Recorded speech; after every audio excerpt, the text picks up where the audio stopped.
चलो देखें एक बार इसको, चैप्टर को देखें, पेमेंट ऑफ टैक्स। थोड़ा समझते हैं एक बार बात को ना, पहले थोड़ा इसका बेस बनाते हैं। देखो,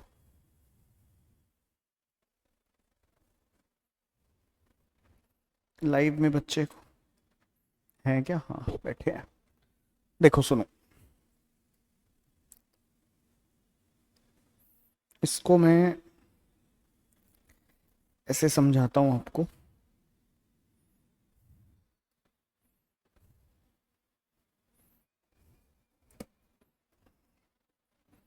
देखो,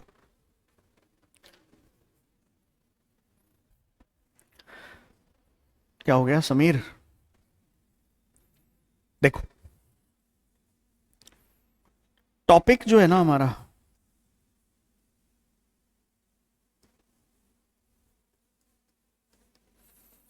मेनली अपने को यहां पे करना क्या है? अपने को समझना है टैक्स का जो पेमेंट है ना, वो कैसे हो रहा है। तो देखो, हमने पढ़ा क्या था? हमने कुछ ऐसे पढ़ रखी है चीजें। ये स्क्रीन पे दिख रहा है आप लोगों को ठीक से? ज्यादा बारीक सा लिख दिया था। हमने ऐसे पढ़ा था कि भाई जीएसटी गुड्स सर्विस की सप्लाई पे चार्ज कर दो। चार्ज करने के लिए क्या चाहिए थी? वैल्यू। टैक्स निकल आएगा, लेकिन टैक्स निकलेगा तो टाइम और प्लेस, दो कॉन्सेप्ट एप्लीकेबल हो जाएंगे।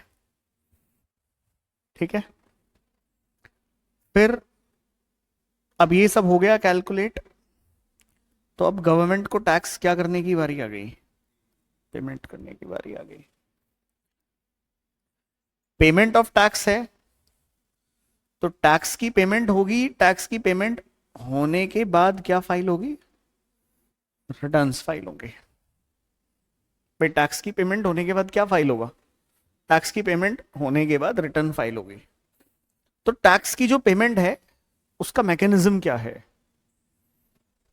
एक जो टैक्स पेयर है वो अपना जो जीएसटी में टैक्स पे करता है, उसका क्या मैकेनिज्म है? क्योंकि अल्टीमेटली आप जब पेमेंट कर रहे हो तो जनरली हम दो काम एक साथ ही कर देते हैं, पेमेंट और रिटर्न्स हम साथ में ही ले लेते हैं। ऐसे समझ लो आप बात को। अब बात क्या बनती है कि भाई पेमेंट करने के लिए अपने को समझना पड़ेगा तीन चीजों को।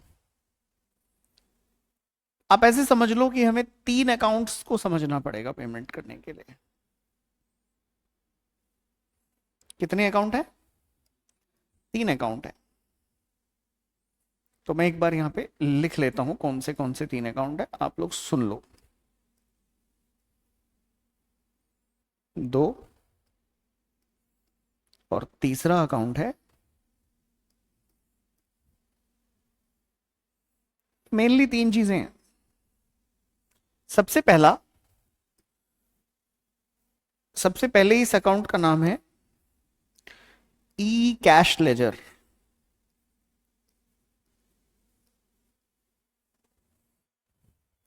दूसरे का नाम है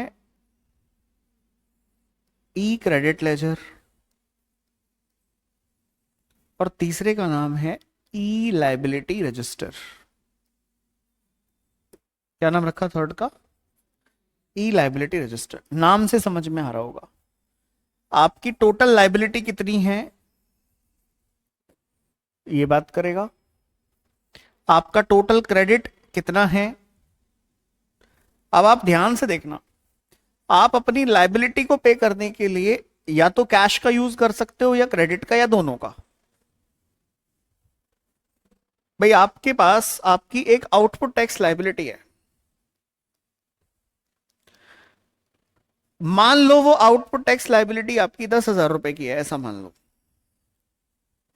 तो इसको कम करने के लिए आप इनपुट टैक्स क्रेडिट का यूज कर सकते हो कि नहीं कर सकते? कर सकते हो। मान लो आपने 8,000 रुपए तो इनपुट टैक्स क्रेडिट से भर दिया, क्रेडिट एग्जॉस्ट हो गया, बचा कितना? तो 2000 आपकी लाइबिलिटी बची, इसको आप किससे पे कर देना? तो देखो, आप कोई भी अमाउंट डिपॉजिट करोगे तो यहां पे करोगे, बोलो, आपका पूरा का पूरा इनपुट टैक्स क्रेडिट यहां दिखेगा और आपकी पूरी की पूरी टैक्स लाइबिलिटी कहां दिखेगी? यहां दिखेगी। ये तीनों रजिस्टर या तीनों अकाउंट जनरली कहां मेंटेन होते हैं? इलेक्ट्रॉनिकली ऑनलाइन मेंटेन होते हैं। ठीक है, क्लियर? तो सरकार असेसी के बिहाफ पे इनको बनाती है, तो आपके ऑनलाइन कॉमन पोर्टल पे ये तीन अकाउंट पेमेंट के लिए इंपॉर्टेंट माने जाते हैं। यानी कि इस चैप्टर में आप ये तीन अकाउंट की बात समझोगे मेरे साथ। दो सेक्शंस हम इसमें पढ़ते हैं साहब, एक पढ़ते हैं सेक्शन 49 और एक पढ़ते हैं सेक्शन 50। दो सेक्शंस हम इसमें पढ़ते हैं, 49 और 50। ठीक है, 50 में हम पढ़ते हैं इंटरेस्ट वगैरह और 49 में हम पढ़ते हैं पेमेंट ऑफ टैक्स। सीधी सीधी बात है, डन। अच्छा, और ये वाली चीज तो आप बचपन से जानते हो, पहली क्लास से मैंने आपको सिखाया कि भाई आपके पास मान लीजिए manner of utilization of ITC समझाया था ना मैंने आपको, बताओ जरा कैसे समझाया था?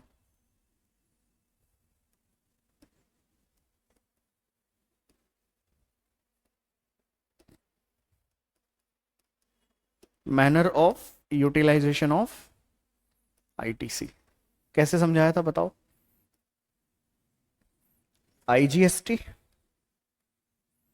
सीजीएसटी और एसजीएसटी। तो पहले आप आईजीएसटी को किससे एडजस्ट करोगे? सीजीएसटी को किससे एडजस्ट करोगे? एसजीएसटी को किससे एडजस्ट करोगे? आईजीएसटी में कुछ बचेगा तो इससे कर लोगे, हाँ या ना?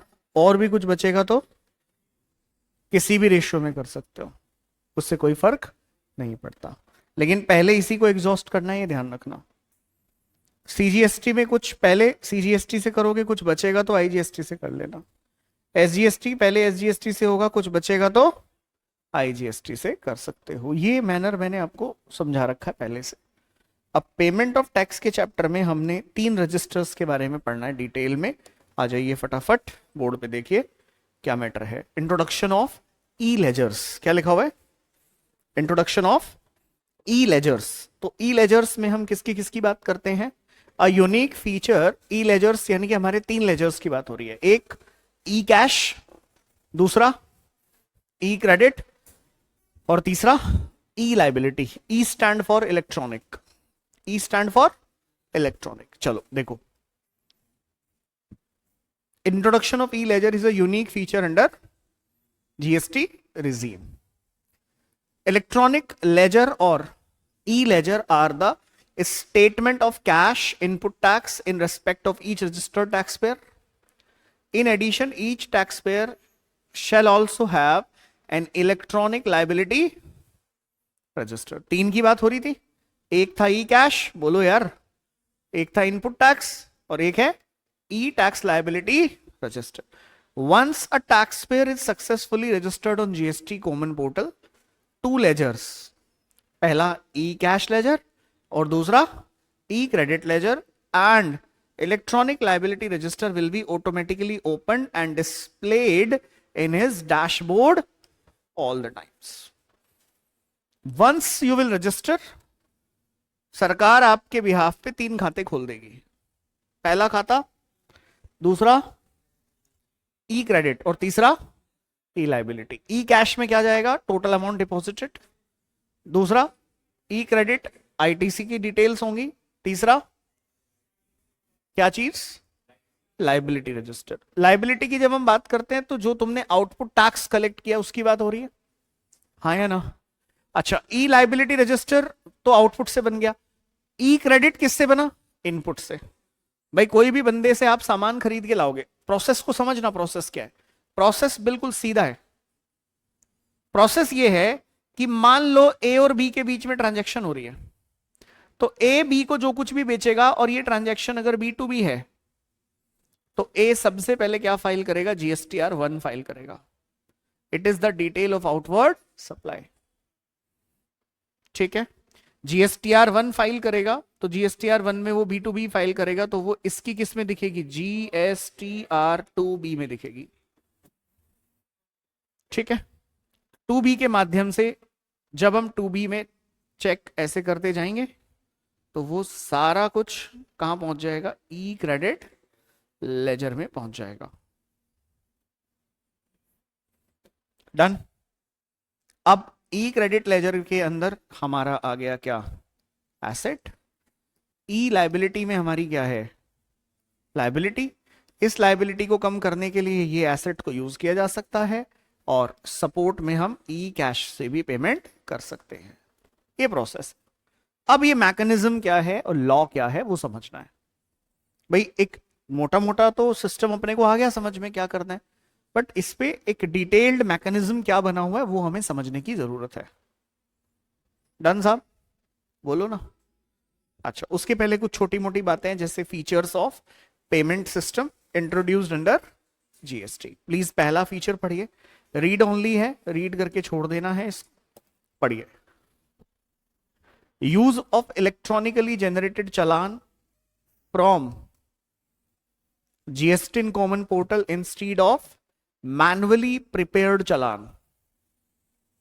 तो जब मैनुअल प्रिपेयर चालान होते थे तो वहां दिक्कत हो सकती थी, परेशानियां आ सकती थी, लेकिन when it's come to electronically generated challan तो कोई ह्यूमन इन्वॉल्वमेंट ही नहीं है। Only single challan for all kind of payment replacing multiple kind of challan prevailing under old tax regime. तो अपन यहां पे काम चला सकते हैं सिंगल चालान से। No more queues and waiting for the और making payment, as payment can be made online 24/7। कोई लाइन नहीं लगती, कोई फालतू का वो नहीं है system. Instant online receipt of payment made, revenue will come earlier to the government treasury as compared to the online payment made after will be credited to the taxpayer account on the logical tax collection data in electronic format and electronically reconciliation to tax consultant can make the payment on behalf of greater transparency and warehousing of digital challan etc. These are the key features of latest payment system under GST. तो introduction तो आप देख लीजिएगा। सबसे पहले हम एक एक करके किसके बारे में बात करेंगे। देखो, पहले हमने सबसे पहले डिस्कस किसको किया, हमने सबसे पहले डिस्कस किया ई कैश को। इसके बाद हम डिस्कस करेंगे किसको,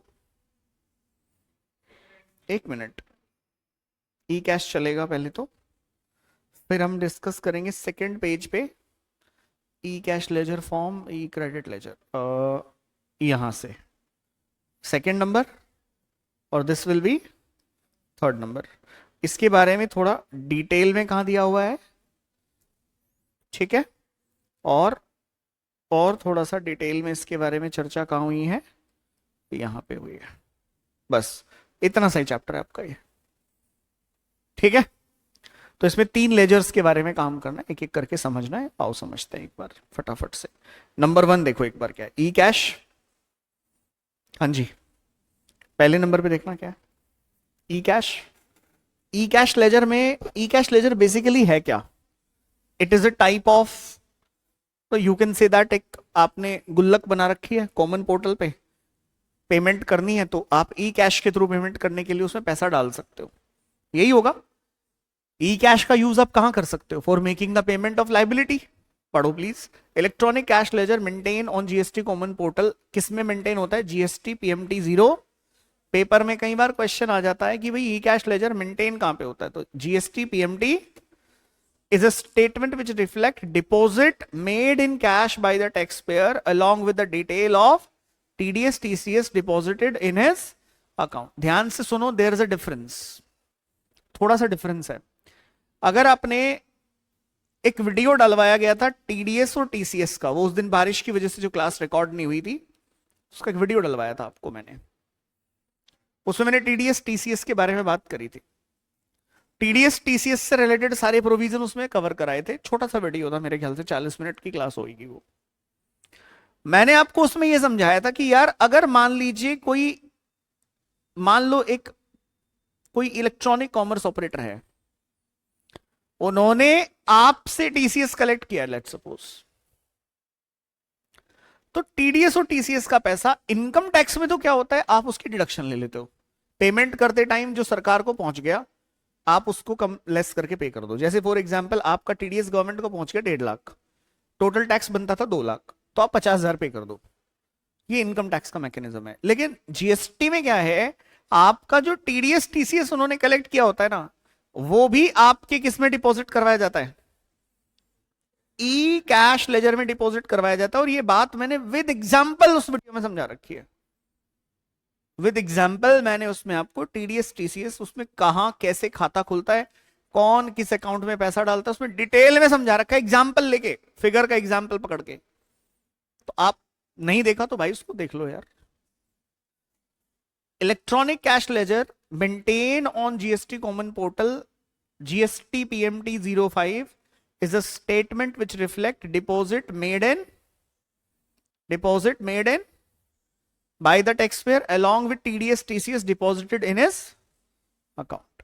एक तरीके का कैश अकाउंट है। Amount recorded in the electronic cash laser can be used for making payments towards, कैसे कैसे देखना, मेन पार्टी तो टैक्स है, डिले करा तो इंटरेस्ट है, नंबर 2 पेनाल्टी है, नंबर 3 कोई फी है, और any other amount on account of. इसके लिए आप ई कैश लेजर को यूज कर सकते हो। पेमेंट कैसे डिपॉजिट कर सकते हैं sir, internet banking through authorised bank, no restriction on amount. Credit card debit card through authorised bank amount डाल सकते हो, यूपीआई कर सकते हो, इमीडिएट पेमेंट आईएमपीएस कर सकते हो, नेफ्ट और आरटीजीएस कर सकते हो, ओवर द काउंटर पेमेंट भी कर सकते हो। लेकिन इसमें सिर्फ कितनी तक हो सकती है, 10,000 पर चालान। भाई ओवर द काउंटर भी आप जाके डिपॉजिट करा सकते हो, लेकिन उसमें मैक्सिमम लिमिट कितनी है, 10,000 की। इसकी एक एक्सेप्शन है 10,000 की। मान लो कि टैक्स अथॉरिटीज ने कहीं पे रेड करी और वहां से साहब उनको क्या मिला, अच्छा खासा पैसा मिला, कलेक्ट किया उन्होंने, तो क्या वो 10,000 की लिमिट रहेगी? ओटीसी में कोई लिमिट उस केस में नहीं है, जितना कलेक्ट किया सारा का सारा पैसा डिपॉजिटरी को डिपॉजिट कर दिया जाता है। आ जाइए, tax wrongfully collected and paid to CG और SG, section 19 of IGST act. मान लीजिए डिपॉजिट तो करना था सेंट्रल गवर्नमेंट को सीजी एसटी में, और डिपॉजिट कर दिया किस में, आईजीएसटी में, एसजी नहीं। कहां डिपॉजिट कर दिया, देखो, व्हाट हैपन व्हेन यू पे रॉन्ग जीएसटी ऑन, पढ़िए, the nature of supply determine the type of tax that registered person shall be liable to pay. In case of intrastate supply, CGST, SGST, UTGST are payable, whereas in case of interstate supply, IGST is. Where a person has not paid the correct type of tax owing to erroneous determination of the nature of supply, it is not permissible to adjust the amount incorrect taxes paid against the amount of correct taxes payable. सीधी बात, no बकवास। वो कहता है भैया ऐसा है, सुन लो ध्यान से, आपने अगर सीजी में गलती से डाल दिया और आईजी में डालना तो आईजी में तो पे करो, सीजी का रिफंड ले लेना, कोई एडजस्टमेंट नहीं है, इंटरनल एडजस्टमेंट किसी तरह का नहीं रखा गवर्नमेंट ने। आपने गलती से आईजीएसटी में डाल दिया, डालना सीजीएसटी में था, वहां से रिफंड ले लो, यहां डिपॉजिट करो, और यहां डिपॉजिट करो, वहां से रिफंड आता रहेगा। ठीक है। Taxable person who paid erroneous taxes entitled to claim refund of such erroneous taxes provided he first restore the discharge of all correct dues so that incorrect tax paid reflect on the GST common portal paid as excess। ठीक है, मतलब क्या है, मतलब यह है कि payment कर देना पहले, पता चले तुम इस चक्कर में लगे हो, यहां से रिफंड लेके फिर यहां करूंगा, पहले पैसा डाल दो, फिर वहां दिखेगा कि गलत डला हुआ है तो फिर वो वापसी आएगा, ये सिस्टम है। आ जाओ sir. Where CGST and SGST were payable but IGST was incorrectly paid, IGST paid erroneously will be refunded subject to the fulfillment of the relevant condition prescribed in this regard। Where IGST was payable but CGST SGST incorrectly आपने पे कर दिए, हाँ या ना, देखना, will be refunded subject to the fulfilment of the relevant condition, जो हमने ऊपर पढ़ी। उधर का कोई ड्यूज नहीं होना चाहिए, रिफंड हो जाएगा। फेलियर टू पे correct type of tax is described above does not attract the payment of interest। कुल मिला के आपने कुछ गलत पेमेंट डाल दिया था कहीं पे, तो उसके ऊपर कोई इंटरेस्ट पेनल्टी एप्लीकेबल नहीं होती आपके ऊपर। डन। एक छोटी सी बात और है, प्रिंसिपल ऑफ अनजस्ट एनरिचमेंट। क्या ये बात आपने पहले कभी सुनी है, प्रिंसिपल ऑफ अनजस्ट एनरिचमेंट? सुनिए, सोचो क्या होता होगा। सर जी हम पढ़ डालेंगे, सोचेंगे थोड़ा ही। प्रिंसिपल ऑफ अनजस्ट एनरिचमेंट ये कहती है कि मान लो समीर ने पैसा लगाया। पैसा किसने लगाया? समीर ने। लेकिन प्रॉफिट कमाने की कोशिश कर रहा है प्रशांत। तो क्या ये सही है? समीर के पैसे पे प्रॉफिट कमाने का अधिकार समीर को है, प्रशांत को नहीं है। इसे प्रिंसिपल ऑफ अनजस्ट एनरिचमेंट कहा जाता है। रीड करो एक बार, इससे आपको एक कॉन्सेप्ट समझ में आएगा। एक बार रीड करो।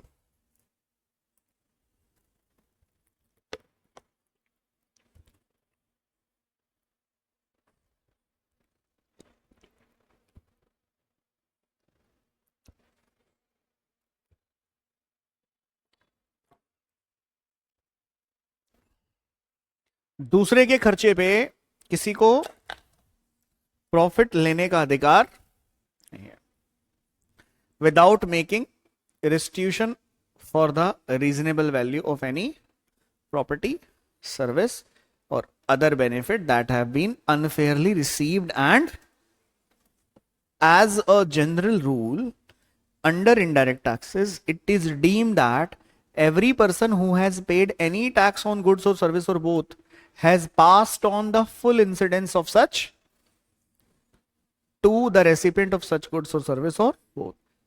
This is subject to contrary being proved. कहने का मतलब है, अगर B2B की सप्लाई है तो अगर आप यहां पे टैक्स पे करके आए हो तो हम उसका क्रेडिट आपको पास ऑन करेंगे। Since GST is an indirect tax law, principle of unjust enrichment get retracted for the payment under GST। हाँ है ना? Note, in the following cases restriction of deposit of 10,000 per challan in case of an OTC payment shall not apply. अब यार एक problem हो गई है, थोड़ा सा ना टाइपिंग का एरर हो गया है यहाँ पे। प्रॉब्लम क्या है, यहाँ पे ये मोड ऑफ डिपॉजिट्स की बात हुई थी और मैंने आपको कहा था इसकी कुछ एक्सेप्शंस हैं। वो एक्सेप्शंस यार गलती से ना यहाँ दी हुई है, ये यहाँ दी हुई है, तो ये उससे कनेक्टेड टॉपिक है। पहला point, deposit made by government क्या चोरी करेगी? Deposit made by person notified by Commissioner. Deposit made by proper officer, any other authorized officer, where such officer recover the outstanding dues from any person, including recovery made through the attachment or sale of movable or immovable properties। तो उससे जो collection करके लाए हो वो 10,000 रुपए की कोई लिमिट उसके ऊपर नहीं है। Deposit made by proper officer और other authorised officer where the amount collected by the way of cash, cheque, demand draft during any investigation, enforcement activity और एडहॉक डिपॉजिट आप कर सकते हो। किसी प्रकार का कोई 10,000 का लिमिट यहां पे एप्लीकेबल नहीं होगा। ठीक है, कोई दिक्कत परेशानी? यहां तक बिल्कुल क्लियर है? अच्छा जी, अब सुनो मेरी बात ध्यान से।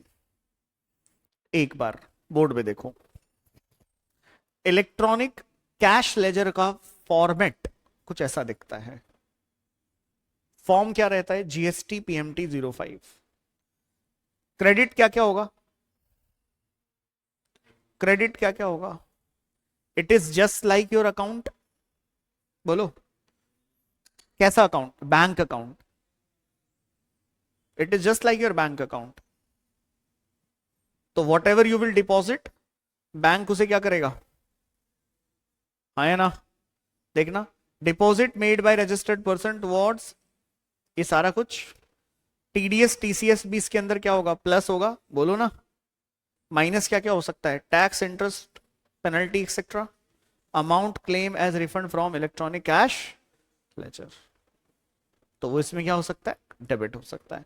सर अगर यहां का डेबिट बैलेंस दिखेगा तो ये दो रीजंस हो सकते हैं। अच्छा अब एक बार ऊपर आओ,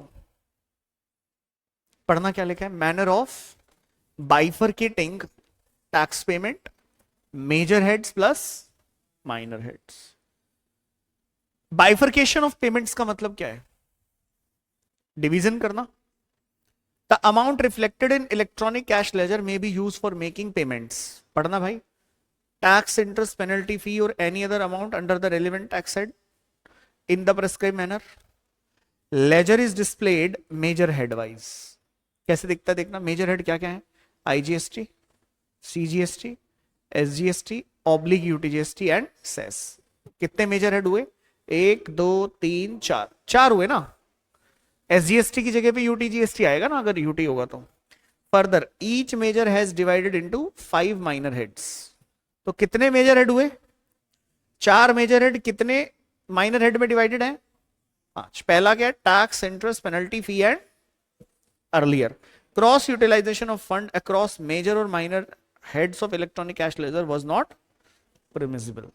लेकिन 1 जनवरी 2020 से section 49 has been amended to provide the facility to the registered person to transfer an amount from one major head to minor head to another major head या minor head electronic cash ledger। Sir क्या कहना चाह रहे हो फिर से बताओ। देखो आईजीएसटी मेजर हेड है, बोलो आईजीएसटी में नीचे माइनर हेड क्या क्या है,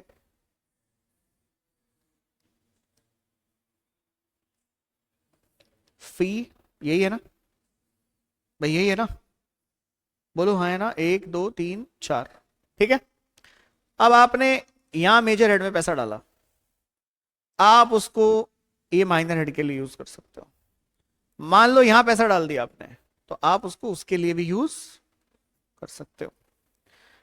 The amount available in electronic cash ledger can be utilized for the payment of any liability for the major and किसी के भी लिए आप उसे यूज कर लो। मेजर हेड की पेमेंट करनी है मेजर हेड की पेमेंट कर लो, माइनर हेड की पेमेंट करनी है माइनर हेड की पेमेंट कर लो। Therefore, the effective therefore effective 1 January 2020 cross utilisation of fund across major और minor head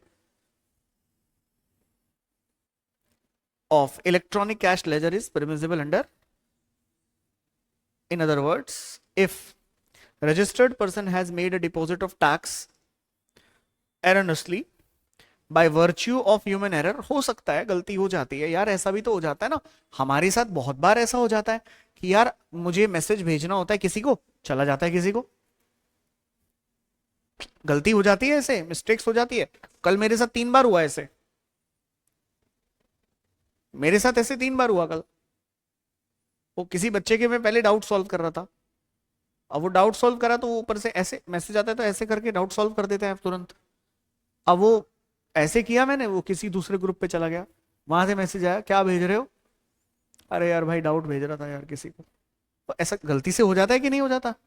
under a particular head instead of the same can be transfer to the respective intended head vide GST PMT 09। This form can be used either for, GST PMT 09 किसके लिए use होता है, transfer of erroneous deposit under any minor head of और any other minor head to the same other measures.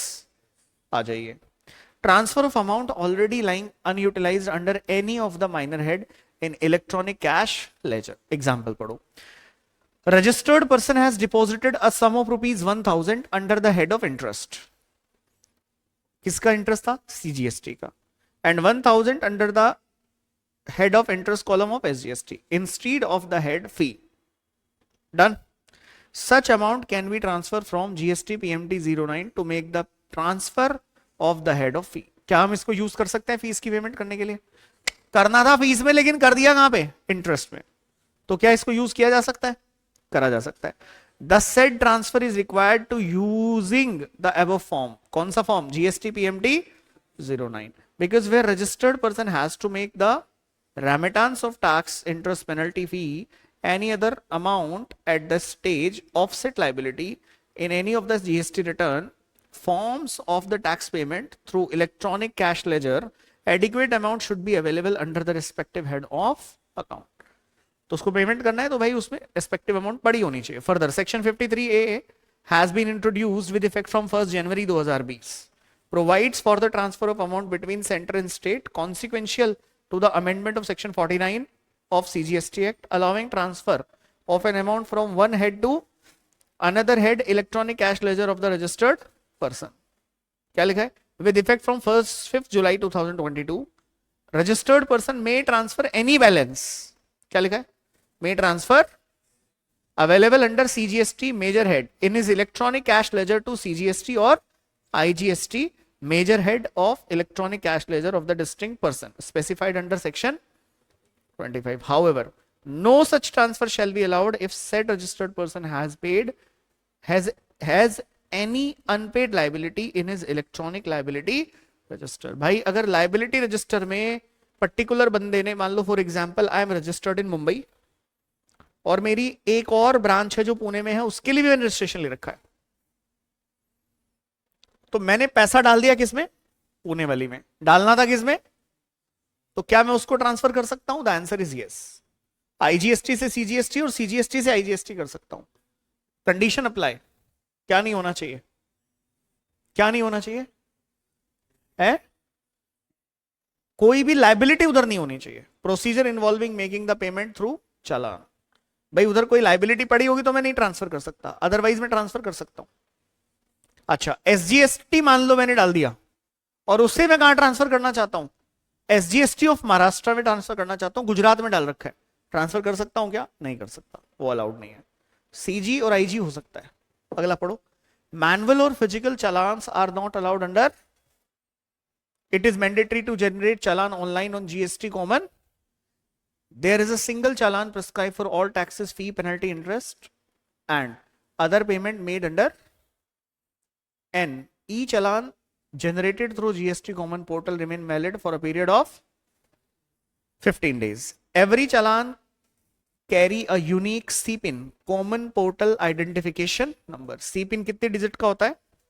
14 digit allotted by the system on successful generation of challan by the commission for making payment through e-challan has to be borne by the person making the mandate form obtained after making NEFT or RTGS payment has to be submitted in the validity of the mandate form कितनी होती है? जितनी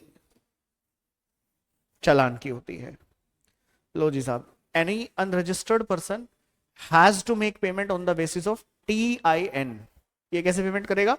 Temporary identification number generated through GST common portal.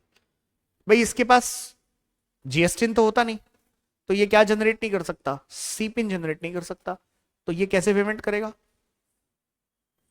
TIN से. कौन होते हैं ये लोग? याद करो, एनआरटीपी और सीटीपी, जिनको पेमेंट एडवांस में करनी होती थी. रजिस्ट्रेशन में पढ़ाया था मैंने, कहा था ना इनको एडवांस में पेमेंट करनी पड़ेगी, तो ये लोग वही वाले लोग होते हैं.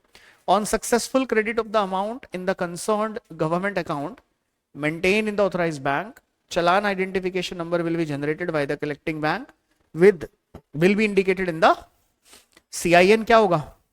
17 डिजिट नंबर. पहले 14 डिजिट क्या होते हैं? सीपिन के होते हैं. लास्ट 3 डिजिट किसके होते हैं? बैंक कोड के होते हैं. SIN is an indication that payment has been realized and credited to the account of the appropriate. SIN is communicated by authorized bank to the taxpayer as well as. Date of credit किसको माना जाएगा भाई? सुनना, आपके खाते से 20 को कटा, सरकार के खाते में 21 को पहुंचा, आपकी डेट ऑफ क्रेडिट किसको माना जाएगा? जिस दिन सरकार के खाते में पहुंचा. ध्यान से सुनना, ध्यान से सुनना, मैंने क्या बोला? आपके अकाउंट से 20 को कटा, सरकार के खाते में 21 को पहुंचा. ऐसा क्यों? सर्वर बिजी हो सकता है, इस वजह से भी. गलती तुम्हारी हो या ना हो, सरकार कह रही है हमारे को पैसा जिस दिन मिला हम उस दिन आपका पैसा डिपॉजिटेड मानेंगे. बात खत्म. बात समझ में आ गई? प्लीज रीड आउट करिए. Date of credit into the treasury of the state government or central government is deemed to be the date of the deposit and not actual date of debit on account of. तेरे यहाँ debit कब हुआ मेरे को मतलब नहीं है इस बात से, मेरे यहाँ पे डिपॉजिट कब हुआ उससे मतलब है. इस पे क्वेश्चन आ जाता है. On receipt of CIN from collecting bank, said amount is credited to electronic cash ledger of the person on whose behalf deposit is made and GST common portal will generate a receipt to this effect. ठीक है, ठीक है, आ जाओ। Format देख लो एक बार फटाफट से। कैश का तो मैंने बता ही दिया था आपको, क्रेडिट का देख लो। ई क्रेडिट लेजर में, ई क्रेडिट लेजर में आपका टोटल क्रेडिट क्या होगा, पता पढ़ो क्या क्या। Input tax credit self assessed in, वो सारा यहां पे आ जाएगा। Input tax credit of CGST, SGST, IGST utilize for discharging output tax in prescribed order, यानी कि reverse charge, liability, interest payment etcetera. Amount claim as refund from e liability register. एक बार क्रेडिट साइड चेक करो e liability की। Liability discharge during the, एक minute पहले ही समझो, ई लाइबिलिटी आपकी लाइबिलिटी, सरकार का एसेट, आपकी लाइबिलिटी सरकार का एसेट, तो देखना प्लस क्या क्या होगा, amount payable towards this this this this this, बोलो कटेगा कैसे, कैश से कितना पैसा दिया और क्रेडिट लेजर से कितना पैसा दिया, ये बैलेंस होना चाहिए। जनरली लोगों का ना ये बैलेंस नहीं होता, बहुत दिक्कत होती थी पहले, पुराने टाइम में तो बहुत इश्यू आते थे। ये बैलेंस होना चाहिए आपका, ठीक है, अरे ठीक है ना। अच्छा एक मिनट, अब एक छोटी सी बात इससे रिलेटेड है, यानी कि इससे रिलेटेड, मान लो अगर आपका सिन जनरेट नहीं होता, पेमेंट कर दी, बट कई बार ऐसा हो जाता है कि चालान आइडेंटिफिकेशन नंबर नहीं होता अवेलेबल। पर्सन मेकिंग डिपॉजिट और person on whose behalf deposit is being made can make the representation in the prescribe form GST common portal. जाके सरकार को रिप्रेजेंटेशन देके बता सकता है जी इस पर्टिकुलर चालान का क्या जनरेट नहीं हुआ, सिन जनरेट नहीं हुआ। In case any discrepancy noticed in E cash laser, registered person communicate the same, किसको, jurisdictional officer through GST common portal in the prescribed form। एक मिनट साहब, कुछ इंपॉर्टेंट पॉइंट्स हैं उनको समझ लो। जैसे बीआरएन क्या होता है, बीआरएन बोले तो bank reference number, bank reference number is a transaction number given by the bank for the payment against. EFPB क्या है, फोकल पॉइंट ब्रांचेस, पढ़ लो जल्दी से क्या है।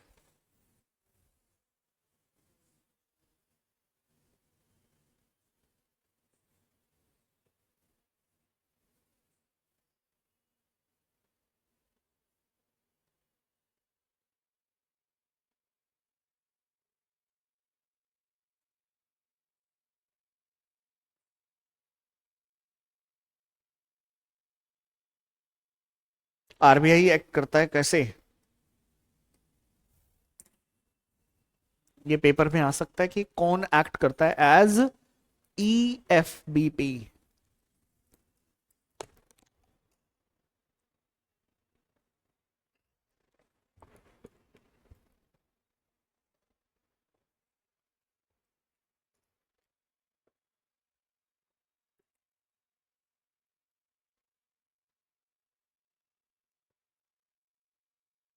देखना भाई क्या लिखा है, इलेक्ट्रॉनिक क्रेडिट, डिटेल ऊपर डिस्कस हो गई है वैसे। क्रेडिट लेजर में क्रेडिट साइड पे आईटीसी आ जाओ। Electronic credit laser maintain on GST common portal in form GST PMT 02 is a statement which reflect the detail of as self assessed by the dealer in his, next पढ़ना, amount recorded in e credit ledger can be used only to make the payment of output tax। Important बात है, ई credit laser में जो कुछ पड़ा हुआ है उसकी पेमेंट सिर्फ आउटपुट टैक्स लाइबिलिटी को पे ऑफ करने के लिए करी जा सकती है। अगर आपकी कोई लाइबिलिटी है जिसपे तुम्हें टैक्स आरसीएम में डिपॉजिट करना था, ओए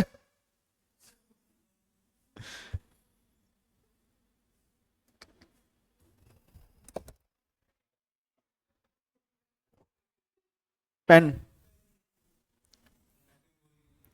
नहीं नहीं ऐसे मत फेंकना, लग जाएगा, इधर लेके आ, लेके आ, लेके आ।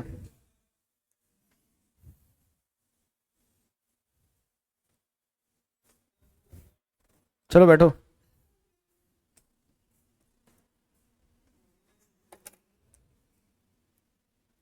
पहुंच रहा है क्या वहां तक हथियार, हाँ बस ठीक है, अब सो के दिखा दो मेरे को जरा। क्या ना ना ना, मैं चला लूंगा यहीं से, मैं यहीं से चला लूंगा।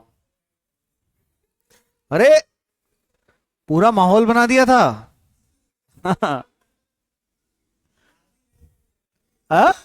क्या?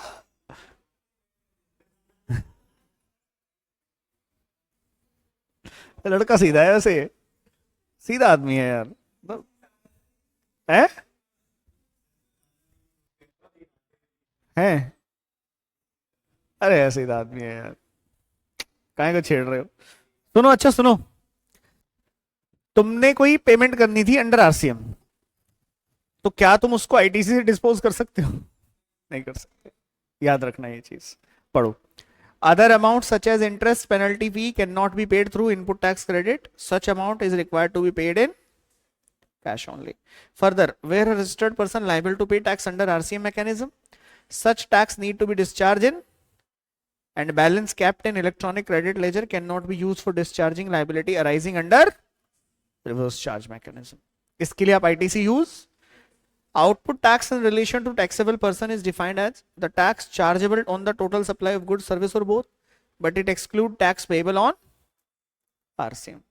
Accordingly, it is clarified that any payment towards output tax, whether self-assessed in return or payable as a consequence of any proceeding instituted under the provision of GST law, can be made utilization of the amount available under electronic credit of the registered। बस आप किसको छोड़ देना, interest, penalty, fee और RCM की liability को छोड़ के बाकी आप सभी के लिए क्या यूज कर सकते हो। बट भाई आईटीसी अब सिर्फ आउटपुट टैक्स के लिए यूज कर पाओगे? मैनर क्या है भाई आईटीसी की यूटिलाइजेशन का? देखना जरा, गो थ्रू करना, ये बातें आपको बताई जा चुकी है क्या? बचपन से बताई जा रही हैं ये बातें आपको, गो थ्रू करो। प्रेफरेंस वन, भाई रीड आउट करके आओ, वैसे नहीं। Output IGST, preference to or in order to which most beneficial to the, however ITC of input IGST is to be utilized completely before utilization of the ITC of, okay। चलिए जी साहब, status of ITC where return is filed but tax is not paid। Return तो file कर दी लेकिन tax आपने पे नहीं किया, तो उस सिचुएशन में क्या रहेगा साहब आईटीसी का status? Section 2 clause 117 of CGST act define valid return to mean return filed under section 39(1) of CGST act on which tax जो है वो क्या कर दिया होगा? रिटर्न भर रहे हो, टैक्स पे नहीं कर रहे हो, क्या नौटंकी है? Therefore where the taxable person file the return but does not make the payment of tax, such return is considered as invalid return। भाई क्वेश्चन आ सकता है क्या, रिटर्न भर दी, टैक्स की पेमेंट नहीं हुई, तो वो रिटर्न क्या मानी जाएगी? अच्छा, unless the supplier has paid the entire self assessed tax and filed his return to the recipient, ITC recipient को मिलेगा ही नहीं। याद करो, उधर आईटीसी के चैप्टर में मैंने आपको पढ़ाया था कि अगर रेसिपेंट आईटीसी लेना चाहता है तो सप्लायर रिटर्न फाइल कर दे। Restriction on utilisation of ITC rule 86A, पढ़ो साहब क्या लिखा है।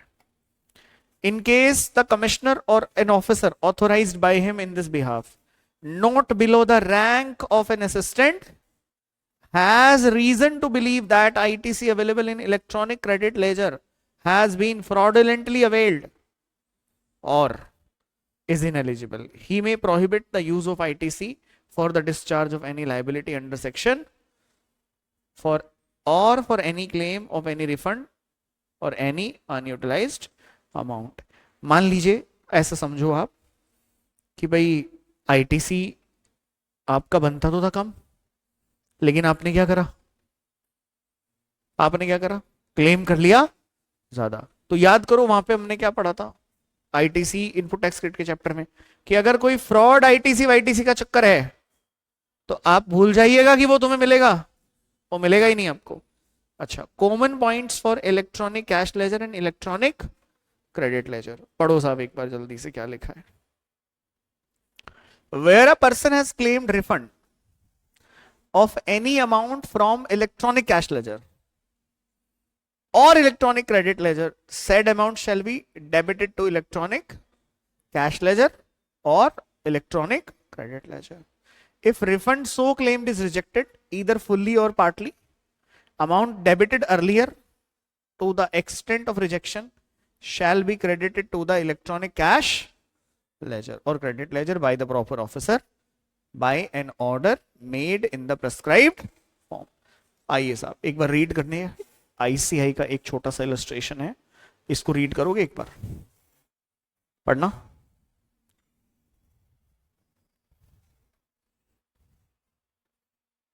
जीएसटीआर 3B होती है return filed under section 39 for the month of July within the due date prescribed under section 39, यानी कि 20 अगस्त 2023। Post filing of the return registered person has noticed during September that tax due for the month of July 23 have been short paid for rupees 40,000.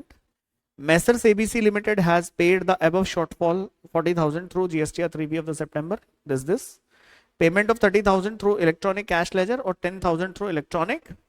Examine the interest payable under section. तो कहानी किसकी शुरू हो गई है आपको पता है? इंटरेस्ट की कहानी शुरू हो गई है। किसकी कहानी शुरू हो गई? इंटरेस्ट की। ठीक है, तो इंटरेस्ट पे अपन अभी बात करेंगे थोड़ी देर बाद, बस 2 मिनट में इसको खत्म करके लाइबिलिटी रजिस्टर को, और फिर इंटरेस्ट पे बात करेंगे। हाँ हाँ यार, आज छोड़ेंगे नहीं नहीं नहीं भाई नहीं, 2 मिनट का काम बचा है यार, बस खत्म। इसको छोड़ेंगे क्या एक पेज को यार? वो यार हद कर रहे हो यार तुम भाई, भाई यही दोस्ती थी क्या हमारी यार? है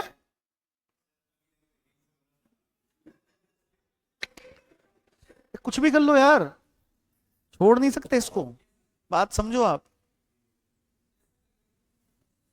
अरे यार समझो भाई, 20th लास्ट डेट थी दिमाग में, वो बीच में 2-3 क्लास नहीं हुई, फ्राइडे को क्लास नहीं हो पाई, उस दिन क्लास शेड्यूल्ड थी आपकी,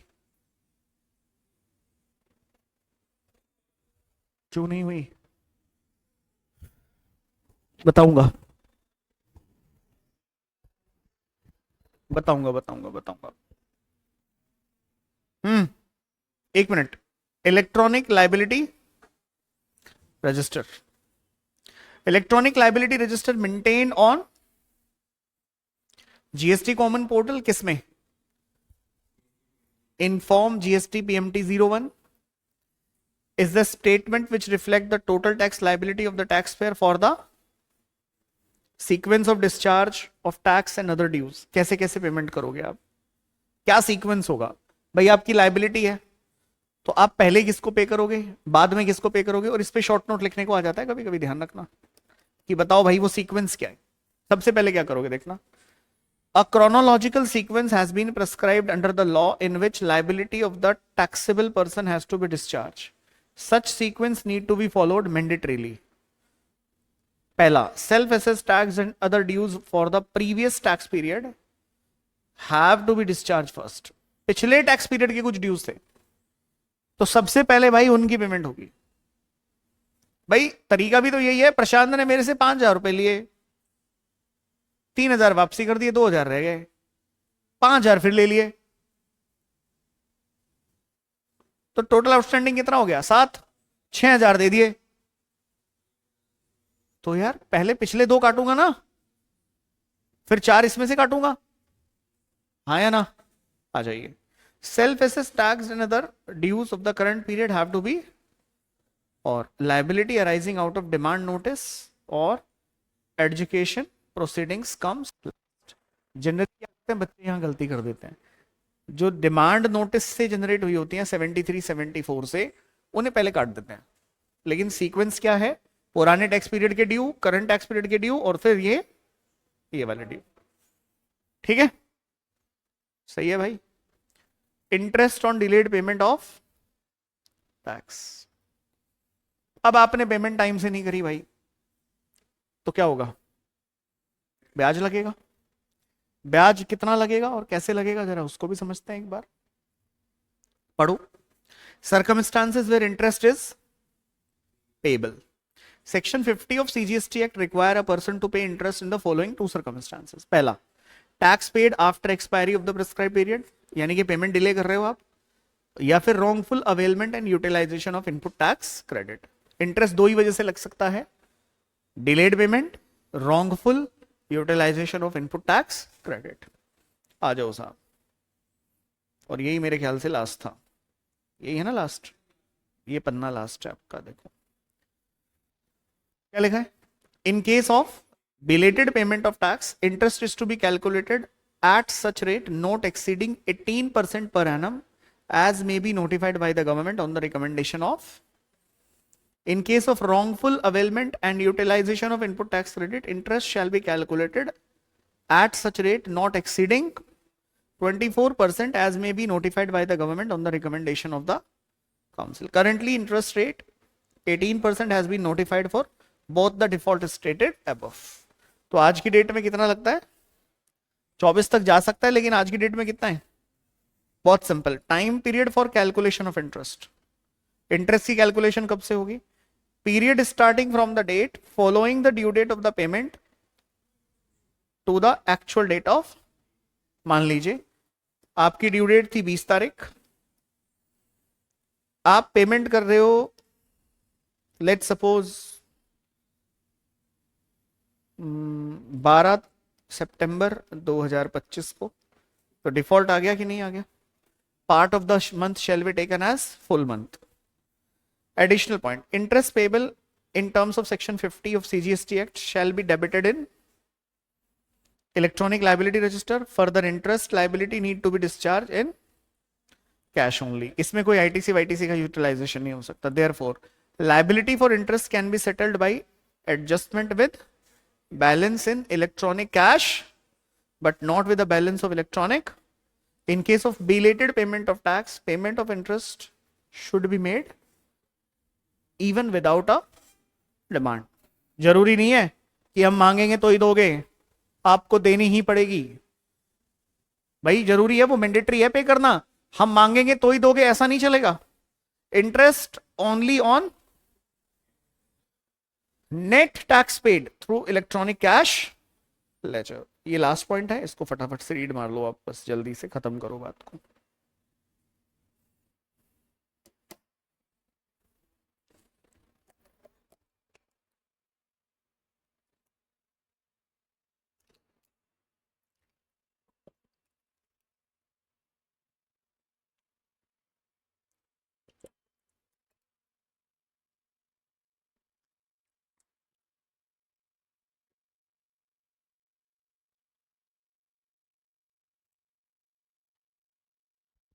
पढ़े भाई, क्या लिखा है, if the law maker demands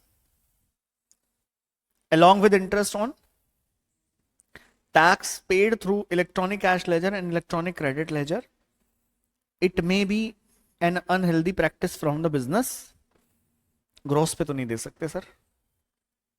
To counter such recovery mechanism, proviso has been inserted under section 50 to provide that registered person has paid his tax through return specified under section 139.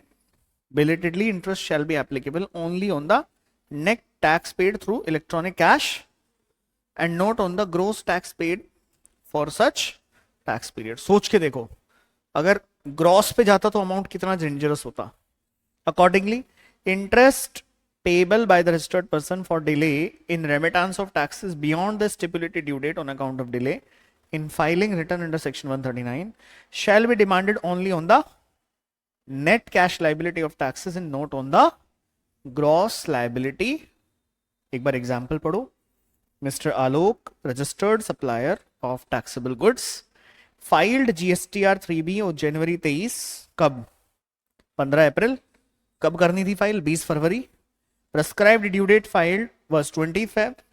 The amount of net GST payable in cash on supply made by him for the said month worked out to be 36,500, which was paid on 15th April 2023. Briefly explain the related provision and compute the amount of interest payable. भाई सीधी बात, पहले तो interest बता दो, 21 फरवरी से 15 अप्रैल तक कितने दिन बने भाई, जल्दी बताओ। कितने दिन बने? 21 फरवरी से 15 अप्रैल। 36,500, 36,500, 18% का ब्याज, नंबर ऑफ डेज बताओ। बात खत्म, बात खत्म। ऊपर एक क्वेश्चन था, इसको होमवर्क में डाल दूं? कर पाओगे? जाते ही कर लोगे क्या? बताओ यार, 1 मिनट लगेगी इसमें, मतलब ये 1 मिनट का सवाल है। कर लो, चलो नोट्स में देख के कर लो फटाफट से। वो कह रहा है कि ज्यादा आईटीसी कम बनता था, ले लिया उसने ज्यादा, तो आईटीसी कैलकुलेट, आईटीसी जितना रॉन्गफुल लिया है उतने पे ब्याज बनेगा, वो निकाल लेना। ठीक है। हमारा 22 को जो क्लास है, 21 को है क्या शायद, 21 को है ना क्लास, देखना 21 को है ना, वही लास्ट क्लास है भाई। जीएसटी कहाँ लास्ट है? वो दो छोटे छोटे टॉपिक्स हैं, वो दोनों में आपको रिटर्न्स और डेबिट नोट क्रेडिट नोट का पॉइंट है, वो करा दूंगा।